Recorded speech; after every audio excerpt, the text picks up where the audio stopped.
नमस्कार। आइए हम अपनी रौप्य रूप से बना रुपया से ई रूपी तक का सफ़र फिर से आगे बढ़ाते हैं। पिछली वीडियो में मैंने आपको मध्यकालीन भारत के प्रारंभिक भाग यानी अर्ली मिडिवल में चली रुपया का सफ़र बताया था, जो 800 एडी से 1200 एडी तक चलती है। 1200 एडी के अंत में 1200 का मतलब होता है 1101 से 1200 एडी तक। तो 1200 एडी के अंत में एग्जैक्टली 1192 में सेकंड बैटल ऑफ तेराइन में भारत की अंतिम सबसे शक्तिशाली हिंदू शासक पृथ्वीराज चौहान की हार मोहम्मद घोरी से हो जाती है। फिर धीरे धीरे यहाँ मुस्लिम शासन लागू हो जाता है। 13वीं शताब्दी यानी 1300 एडी से मुस्लिमों का शासन मजबूती पकड़ लेती है और ब्रिटिशर्स आने तक चलती रहती है। चलिए अब एग्जैक्टली दिल्ली सल्तनत या सल्तनत ए हिंद के समय मुद्रा में क्या फेरबदल हुई, संक्षेप में जो विशेष है उसे जानते हैं। सल्तनत ए दिल्ली 1206 एडी से लेकर 1526 एडी तक को मानी गई है। 1206 एडी में मोहम्मद घोरी के गुलाम कुतुबउद्दीन ऐबक ने गुलाम वंश की शुरुआत की। गुलाम वंश को ममलुक वंश भी कहते हैं। अंग्रेजी में स्लेव डायनेस्टी जो 1206 एडी से लेकर 1296 एडी तक चला। स्लेव डायनेस्टी के वक्त इल्तुतमिश वह पहला टर्क शासक था जिन्होंने शुद्ध अरबी सिक्के चलवाए। उन्होंने चांदी का टंका जो 75 ग्रेन के होते थे और तांबे की जीतल की शुरुआत की। यहाँ आपको बता दूं, सिक्कों का भार यानी वेट ग्रेन में नापी जाती है। एक ग्रेन बराबर 0.0647 ग्राम होता है और एक ग्राम में 15.43 ग्रेन होती है। इल्तुतमिश के अंतिम दिनों में जब उनको लगा कि कोई उनका पुत्र उत्तराधिकारी के लिए योग्य नहीं है, तो उन्होंने अपनी बेटी रजिया को शासक घोषित कर दिया और इस तरह रजिया सुल्तान पहली मुस्लिम महिला सुल्तान हुई। इनकी छोटी सी शासन काल में बने सिक्कों को बहुत ही दुर्लभ माने जाते हैं। सिक्के पर अपने पिता के ही नाम जड़े थे, लेकिन इल्तुतमिश के सिक्के से ये बिल्कुल अलग थी और उसमें नुसरत शब्द अलग से जोड़े गए थे। रजिया सुल्तान के बाद ममलुक यानी स्लेव डायनेस्टी का सबसे शक्तिशाली सुल्तान इल्तुतमिश के बाद घियासउद्दीन बलबन को कहा जाता है, जिनके बाद ऐसे शक्तिशाली सुल्तान अलाउद्दीन खिलजी हुए खिलजी डायनेस्टी के वक्त। बलबन के वक्त कॉइन्स में इतना कोई बदलाव नहीं आए, वही गोल्ड, सिल्वर, बिल्लोन और कॉपर के सिक्के बनते थे। हाँ, बलबन ही वह लास्ट रूलर थे जिनके काल में हॉर्समैन डिजाइन आखिरी बार किया गया बिल्लोन सिक्कों पर, इसलिए ये रेयर कॉइन्स की कैटेगरी में आते हैं। इसके बाद से सिक्कों पर 2 भाषाओं में लिखने का चलन शुरू होता है। इनमें 0.3 ग्राम्स के सिल्वर चढ़ाए जाते थे।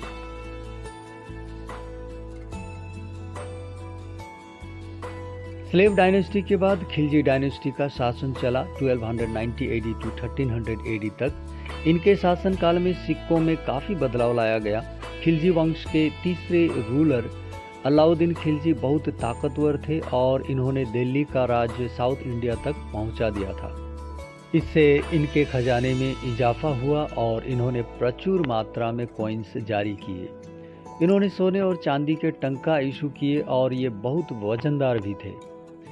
अलाउद्दीन के सोने के सिक्के 5, 10, 50 और 100 तोलास के होते थे। अलाउद्दीन के बाद जब उनके बेटे कुतुबउद्दीन मुबारक शाह शासक हुए तो उन्होंने 14 डिनोमिनेशन यानी इकाई में राउंड और स्क्वायर यानी गोल और चौतरफा शेप के सिक्के जारी किए। इनके बिलोन का अर्थ होता है एलॉय यानी 2 धातुओं के मिश्रण से बना। इस बिलोन कॉइन्स को कनी या गनी कहते थे, जो अलग अलग डिनोमिनेशंस जैसे 1 गनी, 2 गनी, 4 गनी, 6 गनी, 8 गनी, 12 गनी, 24 गनी, 48 गनी के होते थे और सबसे बड़ा पूरे सिल्वर के बने तंका, जिसे 60 गनी कहते थे। ठीक गनी की ही तरह पहले जीतल और डम्मा कई इकाइयों में यानी डिनोमिनेशंस में हुआ करते थे। बिलोन एक एलॉय है यानी धातुओं का मिश्रण। तो एग्जाम्पल के तौर पर बता दूं, एक गन्नी सिक्के में 95% कॉपर होता था और 5% सिल्वर। दुगनी में तांबे के साथ सिल्वर 9.75 ग्राम होते थे। खिलजी वंश के बाद तुगलक वंश का शासन चलता है।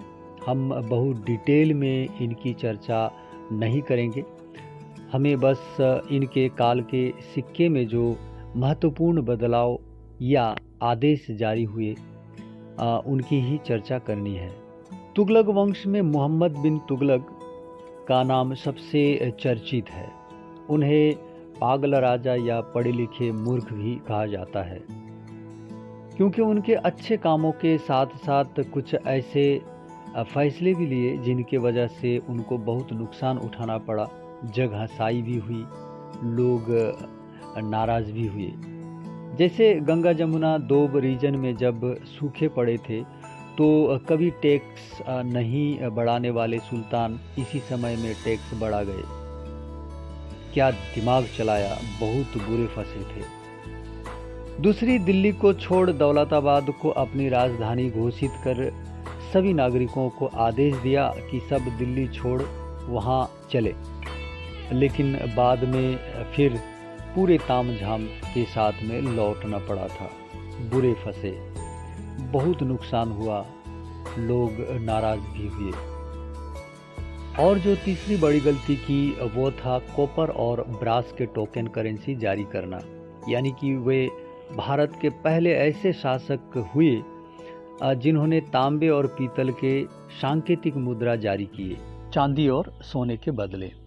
सांकेतिक मुद्रा का मतलब होता है वह मुद्रा जिसका आंतरिक धात्विक मूल्य उसके अंकित मूल्य से कम होता है। जैसे आज के कागज़ के रुपये 100, 500, 1000 के होते हैं। असल में उस कागज़ का इतना मूल्य नहीं होता, लेकिन सरकार ने लिख दी है, यानी लीगल टेंडर घोषित किया हुआ है, तो लोगों को मानना पड़ता है। इसी तरह से मोहम्मद बिन तुगलक ने तांबे और पीतल के सिक्के बनाकर कहा कि इसकी दाम चांदी और सोने के सिक्के के बराबर होगी। लोगों को मानना तो पड़ा, लेकिन लोग जल्दी ही अपने अपने घरों में सिक्के बनाने लगे, जिससे राजकोष में गिरावट होने लगी। ये एक तरह की डीमोनेटाइजेशन थी उस जमाने में, जो बुरी तरह असफल हुई थी। मोहम्मद बिन तुगलक का नाम और एक महत्वपूर्ण बात से जुड़ी है, और वो है कि वे ही पहले शासक थे जिन्होंने चमड़े के सिक्के भी शुरू किए थे।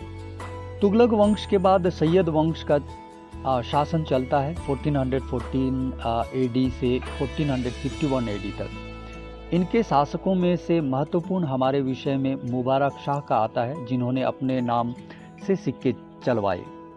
सैयद वंश दिल्ली सल्तनत के चौथे वंश थे जो अरबियंस थे। इनसे आगे के तीनों वंश टर्किश थे। और अब हम संक्षेप में दिल्ली सल्तनत के आखिरी वंश लोदी वंश जो अफगानी थे, इनके काल के जरूरी सिक्कों पर ध्यान देते हैं। लोदी वंश की नींव बहलोल लोदी ने रखी 1451 एडी में, और 1526 एडी में जाकर ख़त्म हो गई, जब इनके अंतिम शासक Ibrahim Lodi first battle of Panipat में बाबर से हार गए थे, और बाबर ने मुगल वंश की शुरुआत की थी। बहलोल लोदी ने अपने नाम का तांबे का सिक्का जारी किया, बहलोली कॉइन्स, और कहा जाता है ये सिक्का मुगल वंश में बाबर के आने तक चली। बहलोल लोदी के बाद उनके बेटे सिकंदर लोदी ने गद्दी संभाली और लंबे समय तक राज किया, करीब 32 साल। उनका एक बहुत महत्वपूर्ण काम को बता दूं आपको, सिकंदर लोदी ने ही 1504 एडी में आगरा शहर बसाया था और 1506 एडी को अपना राजधानी भी घोषित कर दिया था। यानी ये पहला शासक थे जिन्होंने दिल्ली को छोड़ आगरा को राजधानी बनाया था। लोदी वंश के अंतिम शासक थे इब्राहिम लोदी।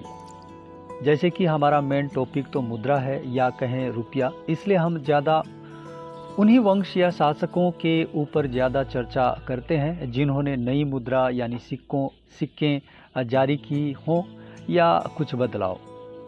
लोदी वंश के समय में बहलोली सिक्के ही महत्वपूर्ण है और मैंने ये भी बताया था कि ये सिक्के मुगल काल के चौथे शासक शेरशाह सूरी को मिलाकर अकबर के आने तक चला। इब्राहिम लोदी की महत्वपूर्ण बातें यह है कि वे लोदी वंश या गुलाम वंश के अंतिम शासक थे। और दो रोचक बातें और बता दूं कि ये पहले सुल्तान थे जो युद्ध के मैदान में मारे गए थे। और दूसरी ये कि इनकी मां ने कसम खाई थी कि उनकी बेटा का बदला वो जरूर लेगी और 1530 को बाबर के महल में एक रसोइया बनकर खाने में जहर मिलाकर बाबर को मार दिया था। तो अंत में पूरा दिल्ली सल्तनत के कॉइनेज सिस्टम को जानने के बाद ये सार निकल के आती है। पहला कि इस काल में बहुत बड़ा बदलाव देखने को मिला कॉइनेज सिस्टम में। दूसरा, खलीफाओं के नाम के साथ साथ सुल्तानों के नाम छापने लगे थे। तीसरी जानकारी ये मिलती है कि सिक्के कहाँ और कब बनाए गए ये लिखे जाने लगे थे और इसमें अरबिक स्क्रिप्ट यानी अरबिक लिपि में लिखी जाती थी। और चौथी जो विशेष है, सिक्कों का स्टैंडर्ड ऑफ यूनिट यानी इकाई का मानक तोला में किया जाने लगा था। तो बहन भाइयों, आज की सेशन हम यहीं पर ख़त्म करेंगे और अगली सेशन पर मध्यकालीन भारत के अंतिम वंश मुगल या मुगल वंश की चर्चा करेंगे विस्तार में। रुपया से ई रूपी तक के इस सीरीज़ में जाने अनजाने कहीं पर भूल हुई हो या आपको लगे कि गलत इन्फॉर्मेशन प्रसारित की है तो मैं उसके लिए क्षमा प्रार्थी हूँ। आप मुझसे सीधे कमेंट कर या मैसेज कर अपनी राय रख सकते हैं। आपसे विनती है कि आप मेरे चैनल को सब्सक्राइब ज़रूर करें और शेयर कर इन जानकारियों का सभी को फ़ायदा पहुँचाएँ। मिलते हैं रुपया से ई रूपी तक का सफ़र पार्ट 5 में। तब तक के लिए आपसे आज्ञा चाहूँगा। धन्यवाद। Thank you very much. जय भारत, जय हिंदुस्तान।